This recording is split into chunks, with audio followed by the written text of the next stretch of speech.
Hi friends, ಎಲ್ರಿಗೂ ನಮಸ್ಕಾರ. ಜೆಎನ್ಸಿ cooking ರೆಸಿಪೀಸ್ಗೆ ಸ್ವಾಗತ. ನಾನು ಜಯಶ್ರೀ. ಇವತ್ತು ನಾನು ಮಾಡ್ತಾ ಇರುವಂತಹ ರೆಸಿಪಿ ಮಕ್ಕಳಿಗೆ ತುಂಬಾನೇ ಇಷ್ಟವಾಗುವಂತಹ ಹಲಸಿನ ಬೀಜದ ಲಡ್ಡು ರೆಸಿಪಿನ ತೋರಿಸ್ತಾ ಇದ್ದೀನಿ. ಹಾಗೆ ಯಾರೆಲ್ಲ ಹೊಸದಾಗಿ ನನ್ನ ಚಾನೆಲ್ ನ ನೋಡ್ತಾ ಇದ್ದೀರಾ, ದಯವಿಟ್ಟು ಸಬ್ಸ್ಕ್ರೈಬ್ ಮಾಡ್ಕೊಂಡು ನೋಡಿ. ಹಾಗೆ ಈ ರೆಸಿಪಿ ವಿಡಿಯೋ ನಿಮಗೂ ಇಷ್ಟ ಆದ್ರೆ ಒಂದು ಲೈಕ್ ಮಾಡೋದ್ರ ಮೂಲಕ ಪ್ಲೀಸ್ ಸಪೋರ್ಟ್ ಮಾಡಿ. ಹಾಗಿದ್ರೆ ಬನ್ನಿ ಇದನ್ನ ಹೇಗ್ ಮಾಡೋದು ಮತ್ತೆ ಇದಕ್ಕೆ ಏನೇನ್ ಇಂಗ್ರೀಡಿಯೆಂಟ್ಸ್ ಬೇಕು ಅಂತ ಮೊದಲು ನೋಡ್ಕೊಳ್ಳೋಣ. ಮೊದಲು ನಾನಿಲ್ಲಿ 40 ಹಲಸಿನ ಹಣ್ಣಿನ ಬೀಜ ತಗೊಂಡಿದ್ದೀನಿ. ನೆಕ್ಸ್ಟ್ 1 ಕಪ್ ನಷ್ಟು ಕಡಲೆ ಬೀಜ, ಹಾಗೆ 25-30 ಬಾದಾಮಿ, 1 ಕಪ್ ನಷ್ಟು ಬೆಲ್ಲದ ಪುಡಿ ತಗೊಂಡಿದ್ದೀನಿ. ಪುಡಿ ಇಲ್ಲ ಅನ್ನೋರು ಬೆಲ್ಲನ ಪುಡಿ ಮಾಡಿ ತಗೊಳ್ಬಹುದು. ಹಾಗೆ 1 ಕಪ್ ನಷ್ಟು ತೆಂಗಿನಕಾಯಿ ತುರಿ, ಫ್ರೆಶ್ ತೆಂಗಿನಕಾಯಿ ತುರಿ ತಗೊಂಡಿದ್ದೀನಿ.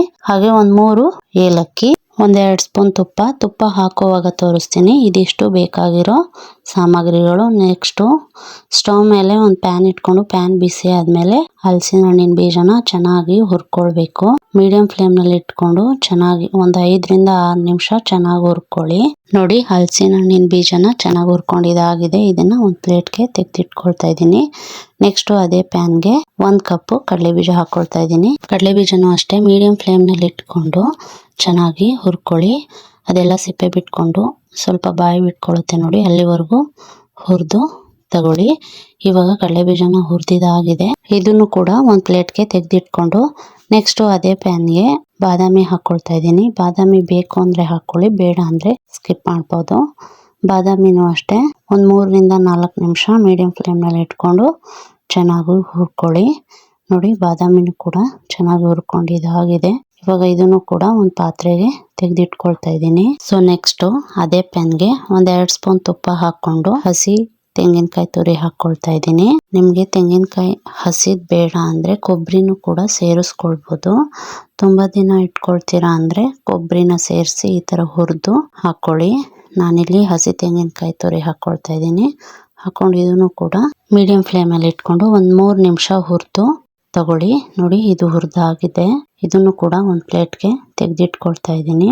ಇವಾಗ ಇದೆಲ್ಲ ಪದಾರ್ಥಗಳು ಕಂಪ್ಲೀಟ್ ಆಗಿ ತಣ್ಣಗಾಗೋದಿಕ್ ಬಿಡೋಣ. ನೆಕ್ಸ್ಟ್ ಈ ಕಡೆ ಮೊದಲೇ ಹುರಿದು ಎತ್ತಿಟ್ಕೊಂಡಿದ್ವಲ್ಲ ಹಲಸಿನ ಬೀಜ, ಅದು ಫುಲ್ಲು ತಣ್ಣಗಾಗಿದೆ. ಇವಾಗ ಇದನ್ನ ಕಂಪ್ಲೀಟ್ ಆಗಿ ಸಿಪ್ಪೆ ತೆಗೆದು ಇಟ್ಕೊಳ್ತಾ ಇದ್ದೀನಿ. ನೋಡಿ ಎಷ್ಟು ಚೆನ್ನಾಗಿ ಸಿಪ್ಪೆ ಎಲ್ಲ ಬಿಟ್ಕೊಳ್ತಾ ಇದೆ. ಇದ್ರದ್ದು ಸಿಪ್ಪೆ ತೆಗೆದುಕೊಂಡಿದ ನಂತರ ಒಂದು ಮಿಕ್ಸಿ ಜಾರ್ಗೆ ರೆಡಿ ಮಾಡ್ಕೊಂಡಿರೋ ಹಲಸಿನ ಬೀಜ ಹಾಗೆ ಹುರಿದಿಟ್ಕೊಂಡಿರೋ ಕಡಲೆ ಬೀಜ ಹಾಕೊಳ್ತಾ ಇದ್ದೀನಿ. ನಾನಿಲ್ಲಿ ಕಡಲೆ ಬೀಜದ ಸಿಪ್ಪೆ ತೆಗ್ದಿಲ್ಲ, ಹಾಗೆ ಹಾಕೊಳ್ತಾ ಇದ್ದೀನಿ. ನೀವು ಬೇಕು ಅಂದ್ರೆ ಸಿಪ್ಪೆ ತೆಗೆದು ಹಾಕೊಳ್ಳಿ. ನೆಕ್ಸ್ಟು ಬಾದಾಮಿ, ಹಾಗೆ ನೆಕ್ಸ್ಟು ಹುರಿದು ಇಟ್ಕೊಂಡಿರೋ ತೆಂಗಿನಕಾಯಿ ತುರಿ, ಮತ್ತೆ 1 ಕಪ್ಪು ನಾನಿಲ್ಲಿ ಬೆಲ್ಲದ ಪುಡಿ ಹಾಕೊಳ್ತಾ ಇದ್ದೀನಿ. ಫ್ಲೇವರ್ಗೆ 3 ಏಲಕ್ಕಿ. ಇದಿಷ್ಟು ಸ್ವಲ್ಪ ತರಿಯಾಗಿ ಪುಡಿ ಮಾಡ್ಕೊಳ್ಳೋಣ. ನೋಡಿ, ಈ ತರ ತರಿಯಾಗಿ ರುಬ್ಬಿ ತಗೊಂಡಿದ್ದೀನಿ. ನೋಡ್ತಾ ಇರ್ಬೋದು ಎಷ್ಟು ಚೆನ್ನಾಗಿದೆ ಅಂತ. ತಿನ್ನೋಕ್ಕೂ ಕೂಡ ಅಷ್ಟೇ ರುಚಿಯಾಗಿರುತ್ತೆ.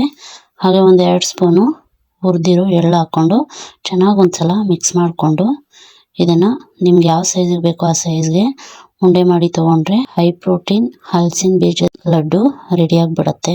ತುಂಬಾ ಚೆನ್ನಾಗಿರುತ್ತೆ. ಮಕ್ಳಿಗಂತೂ ತುಂಬಾ ಇಷ್ಟ ಆಗುತ್ತೆ. ನಮ್ಮನೇಲಂತೂ ಈ ಲಡ್ಡು ಎಲ್ರಿಗೂ ಇಷ್ಟ. ತುಂಬಾ ಈಸಿಯಾಗಿ ಮನೇಲೇ ಇರೋ ಇಂಗ್ರೀಡಿಯೆಂಟ್ಸ್ನ ಹಾಕಿ ತುಂಬಾ ಸುಲಭವಾಗಿ ಮಾಡ್ಕೊಂಡು ಬಿಡ್ಬೋದು ಈ ರೆಸಿಪಿನ.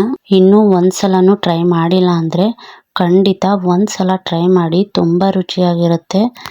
ಮಕ್ಕಳಿಗಂತೂ ತುಂಬಾ ಇಷ್ಟ ಆಗುತ್ತೆ. ಈ ತರ ಮನೇಲೆ ಮಾಡಿ ಇಟ್ಕೊಂಡ್ ಬಿಟ್ರೆ ಸ್ಕೂಲಿಂದ ಬಂದ ಮಕ್ಕಳಿಗೆ ಏನಾದ್ರೂ ಕೇಳಿದ್ರೆ ಈ ತರ ಒಂದು ಉಂಡೆ ಕೊಟ್ರೆ ತುಂಬಾ ಖುಷಿ ಆಗ್ಬಿಡ್ತಾರೆ. ಈ ತರ ಹೆಲ್ದಿಯಾಗಿ ಮನೇಲೆ ಮಾಡಿ ಕೊಡಿ. ಹೆಲ್ತ್ ಚೆನ್ನಾಗಿರುತ್ತೆ. ಮನೆಯವ್ರಿಗೂ ತುಂಬಾ ಖುಷಿ ಆಗುತ್ತೆ. ನೋಡಿದ್ರಲ್ಲ ಫ್ರೆಂಡ್ಸ್, ನಾನು ಮಾಡಿರೋ ಈ ರೆಸಿಪಿ ನಿಮ್ಗೂ ಇಷ್ಟ ಆಯ್ತು ಅನ್ಕೊಳ್ತೀನಿ. ಇಷ್ಟ ಆದ್ರೆ ಒಂದು ಲೈಕ್ ಮಾಡಿ. ಹಾಗೆ ನೀವು ಈ ರೆಸಿಪಿನ ಮಾಡಿ ಹೇಗ್ ಬಂತು ಅಂತ ಕಮೆಂಟ್ ಮಾಡಿ. ಹಾಗೆ ಈ ವಿಡಿಯೋನ ನಿಮ್ಮ ಫ್ಯಾಮಿಲಿ ಅಂಡ್ ಫ್ರೆಂಡ್ಸ್ಗೆ ಶೇರ್ ಮಾಡಿ. Thank you for watching. Take care. Bye.